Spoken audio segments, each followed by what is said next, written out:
എന്തിനാ അവരുടെ അടുത്തൊക്കെ പുളു പിടിക്കാൻ പോയെ? പുളു? എന്ത് പുളു? ഡാൻസിന്റെ അരങ്ങേറ്റം നടത്താൻ കാശ് എത്ര വേണമെന്നാ വിചാരം? ഉണ്ടാക്കാം. ഉണ്ടാക്കും. ഹരിയേട്ടൻ വിളിച്ചാലുടനെ വിശ്വനാഥനിങ്ങ് വരുമല്ലോ. വരുത്തിത്തരാം. വരുത്തും. വെറുതെ ബാക്കിയുള്ളവരെ കൂടി നാണം കെടുത്താൻ. ഞാൻ പറയാനാ. അച്ഛൻ അറിഞ്ഞ രണ്ടിനെ അരിഞ്ഞുകളെ. തന്നെയല്ല ഈ കൂത്തിനൊന്നും തരാൻ എന്റെ ഒട്ട് പൈസ ഇല്ല. അമ്മ ഒരുമാതിരി കലാബോധമില്ലാതെ സംസാരിക്കില്ല.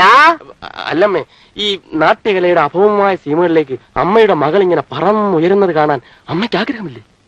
അയ്യടി മോളെ, ഈ കൊച്ചിന് എന്ത് പറ്റി? ഇവിടുന്ന് പോകുമ്പോ ഒരു കുഴപ്പമില്ലായിരുന്നല്ലോ. അമ്മേ, അത് നീയും അവന് കൂട്ടു നിൽക്കുകയാണല്ലേ? എന്റെ പൊന്നമ്മേ, ഞാൻ 100 വട്ടം പറഞ്ഞതാ വേണ്ടെന്ന്. പിന്നെ കെട്ടാൻ പോകുന്ന ആളല്ലേ, ആദ്യമായിട്ടൊരു കാര്യം ചോദിക്കുമ്പോ എങ്ങനെ വയ്യെന്നങ്ങ് തീർത്ത് പറയാ. എനിക്കിതിൽ ഇഷ്ടം ഉണ്ടായിട്ടൊന്നുമല്ല.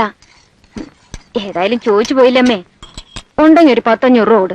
ശല്യം ഒഴിയട്ടെ. നീ പൊടിയെടുത്ത്. അവിടെ ഒരു വക്കാലത്ത് കണ്ടില്ലേ? അപ്പൊ അമ്മ പൈസ തരില്ലല്ലേ? ഇല്ല.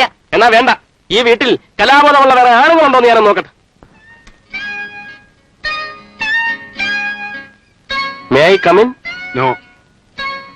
ചന്ദ്രേട്ടാ, ഞാനാ. May I come in? I already told you no. രാവിലെ ചുമ്മാ തമാശ കളിക്കുവാന്ന്. ഈ അമ്മ ഒരു ഭയങ്കര സാധനം തന്നെ അല്ലേ? ഞാനൊരു 1000 രൂപ വെച്ചിട്ട് തന്നില്ല. ചന്ദ്രേട്ടനെയൊക്കെ സമ്മതിക്കണം.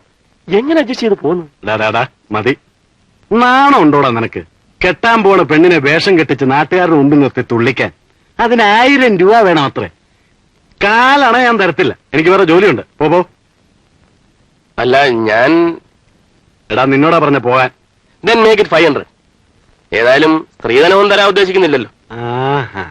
എന്റെ പോന് ശ്രീധരൻ വേണം അല്ലേ? എന്ത് തരാമല്ലോ. എന്താ? വടാ വേണ്ട. മേടിച്ചോണ്ട് പോടാ.